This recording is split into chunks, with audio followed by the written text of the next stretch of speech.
Hello friends, welcome back to cinema secrets. இன்னைக்கு இந்த வீடியோல நான் பேச போற விஷயம், தளபதி விஜய் அவர்களோட இடத்தை பிடிக்க போகிறாரா நடிகர் பிரசாந்த் அவர்கள் அப்படின்ற ஒரு விஷயத்தை பத்தி பேச போறோம். இது பேசுறதுக்கு என்ன முக்கியமான காரணம் அப்படின்னு பாத்தீங்கன்னா, இன்னைக்கு பிரசாந்த் அவர்களின் மார்க்கெட் உச்ச நிலைக்கு போக ஆரம்பிச்சிருச்சு. ஆனா இந்த நேரம் பார்த்து நம்ம தளபதி விஜய் அவர்கள் சினிமாவை விட்டு விட்டு அரசியலுக்கு நான் செல்ல போகிறேன் அப்படின்ற மாதிரி ஒரு பெரிய அறிக்கையை விட்டுட்டு அரசியலை நோக்கி பயணம் பண்ணி கொண்டிருக்கிறார். சோ இனிமேல் தளபதி விஜய் அவர்கள் படத்துல நடிக்க மாட்டேன் அப்படின்ற மாதிரி சொல்லி தன்னோட 69வது படம் தான் கடைசி படம் அப்படின்ற மாதிரி இப்போதைக்கு அனௌன்ஸ் பண்ணிருக்காரே தவிர, இது கண்டினியூ ஆகுமா இல்லையா அப்படின்றதெல்லாம் காலத்துக்கிட்ட தான் இருக்குது அப்படின்னு நான் சொல்லிக்கிறேன். ஆனா இருந்தாலும் இந்த இடைப்பட்ட காலத்தில் பிரசாந்த் அவர்கள் தான் இழந்த மார்க்கெட்டை பிடிச்சிருவாரோ அப்படின்ற மாதிரி கண்டிப்பா ஒரு டவுட் வருது. அதை ப்ரூவ் பண்றதுக்கு ஏகப்பட்ட ப்ரூஃப் நம்ம கிட்டே இருக்குது. அதெல்லாம் என்னன்றத சொல்றதுக்கு முன்னாடி நம்ம பிரசாந்த் அவர்கள் தான் இழந்த இடத்தை பிடிப்பதற்கு விஜய் அவர்களே ரூட் போட்டு கொடுத்துட்டாருப்பா கோட்டு மூலயமா அப்படின்ற மாதிரியும் ஒரு பெரிய காரணம் இருக்குது. அதெல்லாம் என்ன காரணம், பிரசாந்த் அவர்கள் பிடிக்க போறதுக்கு முக்கியமான ரீசன் என்ன அப்படின்றத பிராக்டிகலா பேசுவோம் நண்பர்களே. அதனால விஜய் ரசிகர்கள் யாராக இருந்தாலும் விஜயை நான் தாக்கி பேச போகிறேன் அப்படின்ற ஒரு காரணத்தினால கமெண்டில் கழுவி ஊத்துவதற்கு பதிலாக நான் சொல்வதை சற்று சிந்தித்து செயல்படுமாறு நான் கேட்டுக்கொள்கிறேன் நண்பர்களே. இப்ப எதுக்கு நான் சங்கத்தமிழ் எல்லாம் பேசிக்கிறேன்? ஓகே, நம்ம மெட்ராஸ் பாஷைக்கே வந்துருவோம். வாங்க வீடியோவில் போய் நேரா பிரசாந்தா விஜயா யார் மார்க்கெட்டை பிடிக்கிறாங்கன்றத தெல்ல தெளிவா விவாதிப்போமா. பேசிக்கலி பாத்தீங்கன்னா எனக்கு விஜய் அவர்களை ரொம்ப ரொம்ப பிடிக்கும். ஆனா நான் தமிழ் சினிமாவை பொறுத்த வரைக்கும் எந்த ஒரு நடிகரோட ரசிகனும் கிடையாது. எல்லா நடிகர்களையும் ரசிப்பேன். ஆனா விஜய் அவர்களோட படங்கள் மேல எனக்கு பெரிய அளவு நம்பிக்கை கிடையாது. ஏன்னா விஜய் அவர்களுக்கு நல்ல திறமை இருக்குது, பாக்குறதுக்கு கொஞ்சம் நல்லா இருக்கிறாரு, நல்ல ஸ்லிம்மான பாடி, அதுக்கப்புறம் நல்லா டான்ஸ் ஆடுறாரு, நல்லா நடிக்கிறாரு. அதுவும் தமிழ் சினிமாவில் ரஜினிகாந்த் அவர்களுக்கு அடுத்தபடியாக அதிக காமெடி சென்ஸ் இருக்கக்கூடிய ஒரு சூப்பரான நடிகர் விஜய் அவர்கள் தான். ஆனா ஒரு காலகட்டத்தில் விஜய், அஜித் மற்றும் பிரசாந்த் இவங்க 3 பேருக்குள்ளேயும் சரியான போட்டி ஒன்று நடந்துட்டு இருந்ததுங்க. இது எப்படிப்பா உங்களுக்கு தெரியும் அப்படின்னு கேட்டீங்கன்னா, நானும் 90s கிட்ஸ் தான், இதை நான் நேரடியாவே உணர்ந்திருக்கிறேன். அதாவது அந்த காலகட்டத்தில் விஜய் அவர்கள் போட்டி போட்டு லவ் படமா பண்ணிட்டு இருப்பாரு. இந்த பக்கம் அஜித் அவர்களும் அவரோட சாமிங் லுக்கை வச்சு ஒரு கலக்கிட்டு இருப்பாரு. ஆனா பிரசாந்த் அவர்கள் இவங்க 2 பேரையும் தூக்கி சாப்பிடுற அளவுக்கு ரொம்ப ரொம்ப ஹை கிளாஸான ஒரு லவ், சூப்பரான லவ் பண்ணிட்டு இருப்பாரு. அதுவும் பிரசாந்த் அவர்களோட ஒரு பெரிய ஸ்ட்ரென்த் என்ன அப்படின்னு பாத்தீங்கன்னா, ஏகப்பட்ட திறமைகளை நல்ல உள்ளடக்கி அந்த காலகட்டத்தில் என்னென்னமோ பண்ணுவாருங்க மனுஷன். அவர் படத்தை போய் பார்த்தோம்னு ஜிம்னாஸ்டிக் பண்ணுவாரு, சூப்பரா ஃபைட் பண்ணுவாரு, அதுவும் பறந்து அடிக்கிறது, அதுக்கப்புறம் நடிகைகளை ரொமான்ஸ் பண்றது, ஆள் பார்க்கறதுக்கு பல அப்படியே ரிச் லுக்கா இருப்பார் மனுஷன். அது மட்டும் இல்லாம நல்ல டான்ஸ் பண்ணுவாரு. அவரோட படங்கள்ல பாடல்கள் ரொம்ப நல்லா இருக்கும். படம் கதை நல்லா இருக்கோ இல்லையோ, பிரசாந்த் அவர்களை பார்க்கறதுக்குன்னே ஒரு பெரிய ரசிகர் பட்டாலுமே அந்த காலகட்டத்தில் இருந்தது. இருந்தாலும் இந்த பக்கம் அஜித் மற்றும் விஜய் இவங்க என்ன பண்ணிட்டு இருந்தாங்க அப்படின்னு பாத்தீங்கன்னா, இவங்களும் ஒரு சில படங்கள் நல்ல கதைக்களத்தோட இருக்கிற படங்கள் அவங்க தொடர்ந்து பண்ணிட்டு இருந்தாங்க. அஜித் படங்களோட கம்பேர் பண்ணா விஜய் படங்களோட பாடல்கள்லாம் ரொம்ப ரொம்ப அற்புதமா இருக்கும். அதனால அன்னைக்கு காலகட்டத்தில் பெரிய காம்படிஷன் இருந்தது. விஜய் மற்றும் அஜித் இவங்க 2 பேரையும் தாண்டி விஜய் மற்றும் பிரசாந்த் அவர்களுக்கு பெருசா இருந்தது அப்படின்னு சொல்லலாம். ஆனா பிரசாந்த் அவர்கள் தான் அன்னைக்கு டாப் லெவல்ல இருந்தாருங்க. அதனாலதான் பிரசாந்த் அவர்களுக்கு டாப் ஸ்டார் அப்படின்ற ஒரு பேர் இருந்தது. சோ அதுக்கேற்ற மாதிரி பிரசாந்த் அவர்கள் ஒரு கலகன காலகட்டம் அது. அதுக்கப்புறம் பாத்தீங்கன்னா ஒரு 2000வது ஆண்டு அந்த வருஷத்தை தொடரும் போது பிரசாந்த் அவர்களுக்கு எவனோ செய்வன வச்சிட்டான் போல இருக்குது.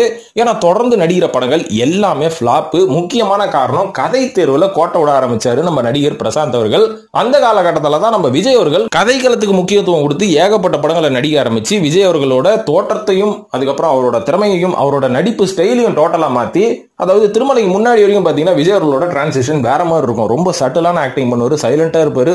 விஜய் சிரிச்சாலே பெரிய விஷயம், உம்முன்னு தான் இருப்பாரு. திருமலைக்கு அப்புறம் பாத்தீங்கன்னா மனுஷன் காலேஜ் ஸ்டூடெண்ட் மாதிரி ரொம்ப எந்தூசியாஸ்டிக்கா படத்தில் நடிக்க ஆரம்பிச்சு விஜய் அவர்களோட ஃபேன் பேஸ் டபுள் லெவல் ஆனதுக்கு காரணம் இந்த திருமலைக்கு அப்புறம் வந்த அதிகமான படங்கள் தான். ஆனா இப்படியே இந்த பக்கம் பிரசாந்தோட கிராஃபை பாத்தீங்கன்னு வைங்களேன், தொடர்ந்து மொக்க படங்க. அது என்னங்க, ஆயுதம், ஜெய், அதுக்கப்புறம் வின்னர் கூட வடிவேல்னால தான் ஓடிச்சு அப்படின்னு சொல்லுவாங்க. அதுக்கப்புறம் இந்த மாதிரி லிஸ்ட்ல ஏகப்பட்ட படங்கள் பிரசாந்த் நடிச்சு பிரசாந்தாயா யோ போயா அந்த ஆள் ஒரு மண்புழு அப்படின்ற அளவுக்கு ரசிகர்கள்னு சொல்ல முடியாது. அந்த காலகட்டத்தில் படம் பார்த்துட்டு இருந்த ஒரு சில ரசிகர்கள் பிரசாந்த் அவர்களோட படங்களை தொடர்ந்து பார்க்கறதுக்கான விஷயத்தை அவாய்ட் பண்ணிட்டாங்க. அதுதான் உண்மை. ஆனா பிரசாந்த் அவர்களோட ரசிகர்கள் அவரோட ரசிகர்களாவே தான் இருந்தாங்க. ஏன்னா என்னைக்காவது ஒரு நாள் பிரசாந்த் அவர்கள் கண்டிப்பா ஒரு கம்பேக் கொடுப்பார் அப்படின்னு வெயிட் பண்ணி காத்துட்டு இருந்த ரசிகர்களுக்கு இவர் கம்பேக்னு சொல்லி ஒரு கான்பிடென்ட்டே கொடுத்த படம் அந்தகன். ஏப்பா கம்பேக் கொடுக்குறீங்க ரைட்டு, அதுக்குன்னு கிட்டத்தட்ட 22 வருஷமா எடுத்துப்பீங்க. சோ இந்த அந்தகன் படம் பல பேர் பார்த்திருப்பீங்க. கண்டிப்பா என் சேனலை பார்த்துட்டு இருக்கிற பல நண்பர்கள் அந்தகனை பார்த்திருப்பீங்க. எல்லாரையும் பூர்த்தி பண்ண ஒரு படம் அப்படின்னு தான் சொல்லுவேன். ஏன்னா நானே அந்த படத்தை பார்த்தேன், லேட்டா பார்த்தனால தான் அந்த படத்தை நான் விமர்சனம் பண்ண முடியல. ஆனா எனக்கு ரொம்ப பிடிச்சிருந்தது.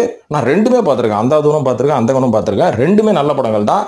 ஆனா எப்பவுமே யூஸ்வலா கடந்த ஒரு 10 ஆண்டுகளில் பாத்தீங்கன்னா நம்ம தமிழ் சினிமாவை பொறுத்த வரைக்கும் இந்த ரீமேக்கோ சொதப்படுறதே நம்ம டைரக்டர்ஸ்க்கு எல்லாம் வேலையா போச்சு.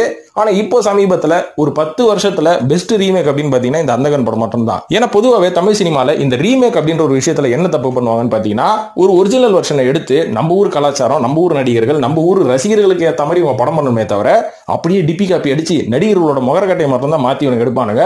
ஆனா அந்தகன் படத்தை பொறுத்த வரைக்கும் என்னதான் வந்து ஹிந்தில இருந்து இந்த படத்தை வந்து ரீமேக்னு சொல்லி எடுத்தாலும் இன்னைக்கு இருக்கிற காலகட்டத்தில் எப்படி இந்த படத்தை எடுக்கணும் அப்படின்ற மாதிரி எடுத்து வச்சாங்க. உதாரணத்துக்கு இந்த படத்துல நிறைய இன்ட்ரெஸ்டிங்கான விஷயங்கள் இருக்கு. சிம்ரனை வந்து முதல்ல ஒரு பாசிட்டிவான ஒரு நெகட்டிவான பர்சனா காமிச்சாங்க. பார்த்தேன் ரசித்தேன் அப்படின்ற ஒரு படத்துல தான் பிரசாந்தோட சேர்ந்து இவங்க நெகட்டிவ் கேரக்டர் பண்ணிருப்பாங்க. அதுக்கப்புறம் இந்த படத்துல ரொம்ப சூப்பரான ஒரு கேரக்டர் பண்ணிருப்பாங்க.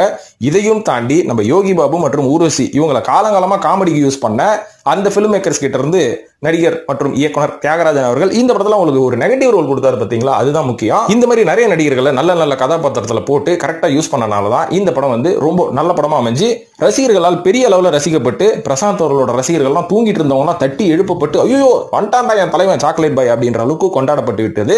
சோ இந்த காலகட்டத்தில் ஏன் இப்படி நடக்கணும்? ஏன்னா கரெக்டா விஜய் அவர்கள் தமிழ் சினிமால இருந்து விலகின அரசியலுக்கு போறன்ற நேரத்துல பிரசாந்த் அவர்களுக்கு எதனால இப்படி ஒரு ஹிட் ஆரம்பிச்சது, இதனாலதான் இந்த படத்தை வந்து டிலே பண்ணி ரிலீஸ் பண்ணாங்களா? ஏன்னா பிரசாந்த் கிட்ட இருக்கிற காசு இந்த படத்தை எப்பயோ ரிலீஸ் பண்ணிருக்கலாம். ஆனா எதனால இவ்வளவு வெயிட் பண்ணி இவ்வளவு டிலே பண்ணி இந்த படத்தை வந்து ரிலீஸ் பண்ணாங்க அப்படின்றதுக்கு பின்னாடி நிறைய காரணங்கள் இருக்கலாம். ஆனா நான் கெஸ் பண்ண வரைக்கும் என்ன காரணமா இருக்கும், இந்த நேரத்துல தான் இந்த படம் வரணும் அப்படின்ற மாதிரி அன்றே கணித்து விட்டார் இயக்குனர் தியாகராஜன் அவர்கள். ஏன்னா தமிழ் சினிமாவை பொறுத்த வரைக்கும் மோஸ்ட் இன்ஃப்ளூயன்ஷியல் மேன் தியாகராஜன் அப்படின்னு நம்ம சொல்லுவோம். ஆனா வெளியில காமிச்சிக்கவே மாட்டாரு. எப்படி தாவூத் இப்ராஹிம் வந்து எங்க இருக்கிறாரு என்ன பண்றாருன்னு தெரியல, ஆனா மொத்த இந்தியாவோட அண்டர் வேர்ல்டே அந்த ஆள் கண்ட்ரோல் பண்ணுகிறார் அப்படின்வாங்க. அதே மாதிரி தியாகராஜன் அவர்கள் பாக்குறதுக்கு பால் குடிக்கிற பச்சை குழந்தை மாதிரி இருந்தாலும் தமிழ் சினிமால இருக்கிற அந்த நூக்கன் கார்னஸ் பிரசாந்த் அவர்களின் தந்தையான தியாகராஜன் அவர்களுக்கு நல்லாவே தெரியும். அதன் வெளிப்பாடு கூட இந்த மாதிரி லேட் ரிலீஸா கூட பண்ணிருக்கலாம். இது கூட ஒரு ரீசனா இருக்கலாம். சோ எதனால இவ்வளவு கான்பிடென்ட் பிரசாந்த் அவர்களோட தந்தைக்கு பிரசாந்தின் மேல் மற்றும் இந்த படத்தின் மேல் இவ்வளவு கான்பிடென்ட் எதனால அப்படின்னு பாத்தீங்கன்னா, இப்போ விஜய் அவர்கள் கடைசியாக வெளியிட போகும் படம் கோட். சோ இந்த படம் வந்து ஆரம்பத்துல ஒரு பெரிய எதிர்பார்ப்புக்கு உள்ளானாலுமே கூட இப்போ சமீபத்துல விமர்சன ரீதியா இந்த படத்தை வந்து கீழ்கிறாங்க. சோ அந்தகனோட கோட்டை கம்பேர் பண்ணா எப்படி இருக்கும் அப்படின்றத பத்தி எல்லாம் நான் பேச போறது கிடையாது. ஆனா ஒரு ஹீரோ மேல அவரோட கிராஃப் சக்சஸ் கிராஃப் மேல ஏறும் போது அவரோட காம்படிட்டரான இன்னொரு நடிகர் அவர் கொடுக்கக்கூடிய அடுத்த படம் மெகா பிளாக் பஸ்டர் ஆனாதான் இந்த கீழ இருந்து வர நடிகரை அவரு ஒரு முட்டுக்கட்டை போட்டு தடுக்க முடியும். அந்த மாதிரி தடுக்காம இப்ப இருக்கிற முன்னணியில இருக்கிற நம்ம விஜய் அவர்கள் அவர் கொடுக்கக்கூடிய அந்த கோட்டுன்ற படம் கொஞ்சம் சர்க்கிளை சந்திச்சாலும் பிரசாந்த் அவர்களோட கிராஃப் கண்டிப்பா ஏறதுக்கான வாய்ப்பு அதிகமாவே இருக்கு. இதுக்கு நடுவுல நம்ம தலையே மறந்துட்டீங்களேப்பா அப்படின்ற மாதிரி சொன்னீங்கன்னா இப்ப போட்டி பிரசாந்த் மற்றும் விஜய் அவர்களுக்கு தான், தலைக்கு என்னையுமே கிடையாது. ஏன்னா தலை அவர்கள் முன்னாடி விஜய் அவர்களுக்கு போட்டி அப்படின்றதையும் தாண்டி ஒரு நியூட்ரலான ஸ்டார் ஆயிட்டார் அவரு. அதனால அவருக்கு போட்டியே கிடையாது. சோ விஜய் அவர்களே ஒரு மோனோபோலின்னு சொல்ற அளவுக்கு அவர் ஒரு நம்பர் 1 நடிகர் அப்படின்ற மாதிரி தான் சொன்னாங்க. சோ இந்த நம்பர் 1 அப்படின்றது தமிழ் சினிமால எதை வச்சு கணிக்கப்படுது அப்படின்னு பாத்தீங்கன்னா, நம்ம நடிப்பை வச்சோ நம்ம பெர்ஃபார்மன்ஸை வச்சோ கிடையாதுங்க, நம்மளோட பாக்ஸ் ஆபீஸை வச்சுதான். அது மட்டும் இல்லாம நம்ம வாங்குற சம்பளத்தை வச்சுதான் அப்படின்னு நான் சொல்லுவேன். அதனாலதான் விஜய் அவர்கள் இன்னைக்கு தமிழ் சினிமால அதிகப்படியான சம்பளம் 200 கோடி வாங்குறனால கொஞ்சம் கூட மனசாட்சி இல்லாம ரஜினி அவர்கள் கூட போய் போட்டிக்கினாரு. ஏன்னா அவரை பார்த்து இன்ஸ்பயர் ஆகி தமிழ் சினிமாவுக்கு வந்த விஜய் அவர்கள் எந்த காலகட்டத்திலையும் சர்க்கிளை சந்திக்க கூடாது. ஆனா 200 கோடி ரூபாய் சம்பளம் வாங்கினோன்னா ஒரு மேடையில ரஜினி அவர்களே விமர்சனம் பண்ணி இன்டைரக்டா பேசியிருக்காரு. சோ இதுக்கு எல்லாத்துக்கும் ஒரு பலன் என்னைக்காவது ஒரு நாள் கிடைக்கும் என்ன கிடைக்க போகிறது கோட் மூலியமாக அப்படின்ற மாதிரி கூட சொல்லலாம். சோ இந்த படம் நல்லா இருக்குமா இருக்காதா அப்படின்றத பத்தி எல்லாம் நான் கடைசியில சொல்றேன். ஆனா இந்த படத்தோட கதை இப்போ லீக் ஆயிருக்கு அப்படின்ற மாதிரி சொல்றாங்க. லீக் பண்ணது நான் இல்லங்க, இந்த படத்தின் இயக்குனரான வெங்கட் பிரபு அப்படின்ற மாதிரி சொல்றாங்க. அவர் என்ன சொன்னார் அப்படின்றத இப்ப நான் சொல்றேன். அதுக்கப்புறம் இந்த படம் எந்த படம் மாதிரி இருக்கு அப்படின்ற அந்த காப்பி கேட் விஷயத்தெல்லாம் அடுத்தது பேசுவோம். அதாவது வெங்கட் பிரபு அவர்கள் இந்த படத்தோட கதை எப்படி சொன்னார் அப்படின்னு பாத்தீங்கன்னா, ஒரு ரா ஏஜென்ட் டீமுங்க, அந்த டீம்ல ஒரு 4 பேர் இருக்கிறாங்க. இவங்க எல்லாரும் ஒரு காலகட்டத்தில் பாத்தீங்கன்னா ரொம்ப ஒரு டெரிஃபிக்கான ஒரு பயங்கரமான சோல்ஜர்ஸ். ஏதோ ஒரு ஆபரேஷன்ல ஏதோ ஒரு தவறை செஞ்சிடறாங்க.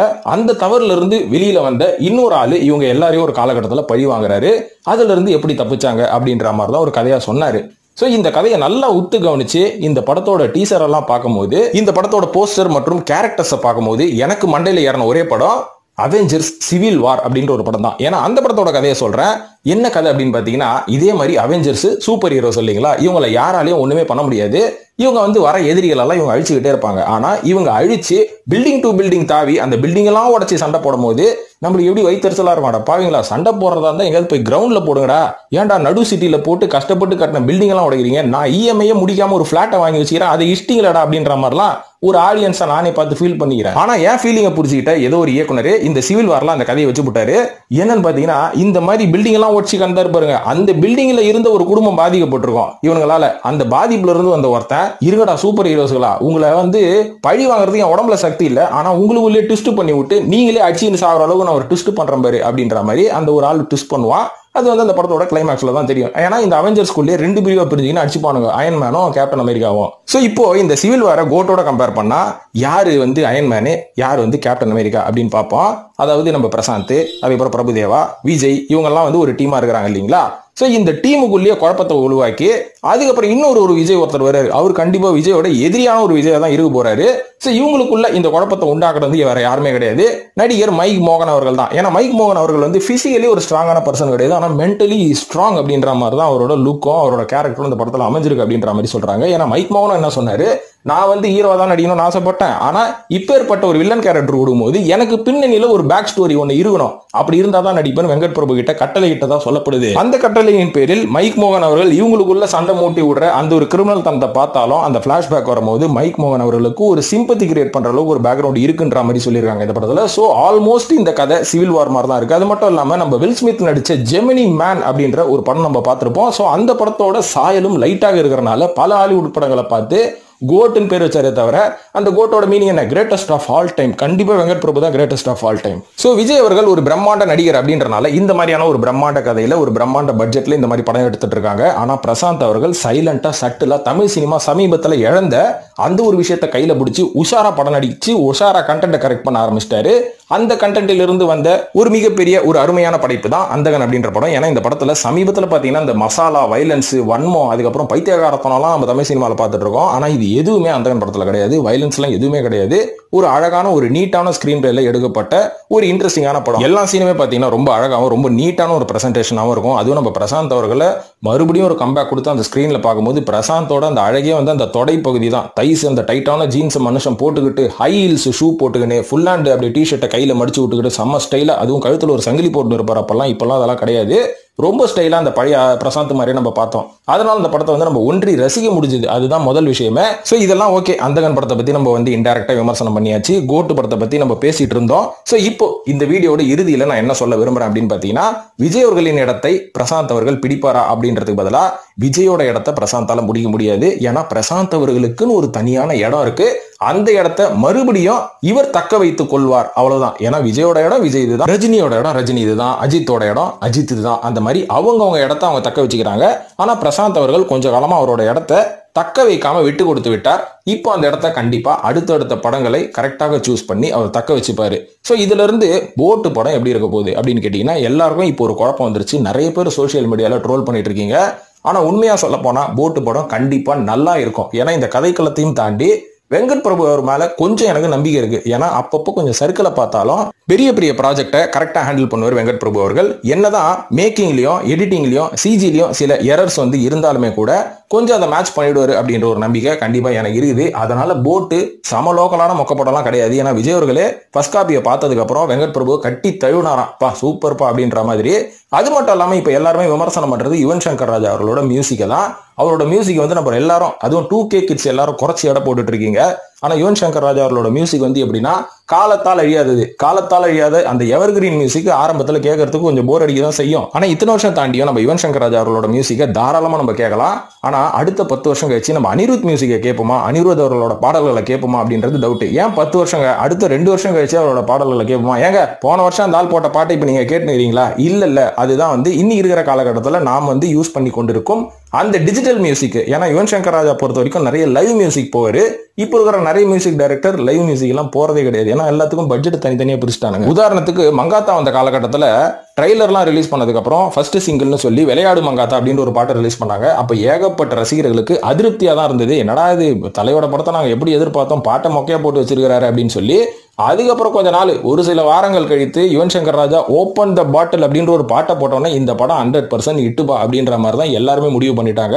அதே மாதிரி இவர் ஓப்பன் பண்ண அந்த விசில் போடு பாட்டு வந்து நிறைய பேரால் ஏற்றுக்க முடியலனாலும் இந்த பாட்டு விஷுவலா பயங்கரமான ட்ரீட்டை கொடுக்க போது. Note my point your honour. இது மட்டும் இல்லாமல் சமீபத்தில் ஸ்பார்க்னு ஒரு பாட்டு வந்து அவர் ரிலீஸ் பண்ணியிருந்தாரு. இந்த பாட்டுக்கு என்ன குறைன்னு எனக்கே தெரியல, ரொம்ப நல்லா இருக்குது இந்த பாட்டு. ஆனால் விஷுவலி பார்த்தீங்கன்னா அது வந்து அந்த ஓல்டு விஜய், பழைய காலத்து அந்த நாளைய திருப்பு விஜய் மாதிரி காமிச்சிருக்காங்க. ஸோ இந்த ஒரு எஃபர்ட்டே வந்து ரொம்ப பெரிய எஃபர்ட்டுங்க. இது வந்து நீங்க சின்ன ஒரு 2 செகண்ட் டீசரை வச்சு நீங்க எதுவுமே முடிவு பண்ண முடியாது. ஓவரால் அந்த படத்தை பார்க்கும்போது தான் தெரியும். ஒன்னு வயசான விஜய், அந்த டீம் தான் வந்து பிரசாந்த் விஜய் அவங்க எல்லாம் இருந்திருப்பாங்கன்ற மாதிரி நான் எதிர்பார்க்கிறேன். சின்ன பையன், அதாவது சின்ன பையன் விஜய் வந்து பழி வாங்குற மாதிரி ஏதாவது ஒன்று இருக்கும் படத்துல, டிஃப்ரெண்டா ஏதாவது ஒன்று இருக்கும். அதனால கோட்டை விமர்சனம் பண்றது நம்மளுக்கு டைம் தான் வேஸ்ட். ஏன்னு பாத்தீங்கன்னா 100% இந்த படம் நல்லா தான் இருக்க போது, ஒரு வித்தியாசமான கதைக்களத்தோட இருக்க போது. மோகன் அவர்கள் கலகுன்னு கலக போறாரு. வெயிட் அண்ட் வாட்ச் அப்படின்னு சொல்லிட்டு இந்த வீடியோ முடிச்சுக்கிறேன் நண்பர்களே. ஸோ இந்த வீடியோ பார்த்ததுக்கு நன்றி. இது பற்றி உங்களோட கருத்துக்களை கமெண்ட்ல போட்டு வழக்கம் போல சினிமா சீக்ரெட்ஸையும் சப்ஸ்கிரைப் பண்ணிட்டு ஃபாலோ பண்ணுங்க நண்பர்களே. நன்றி, வணக்கம்.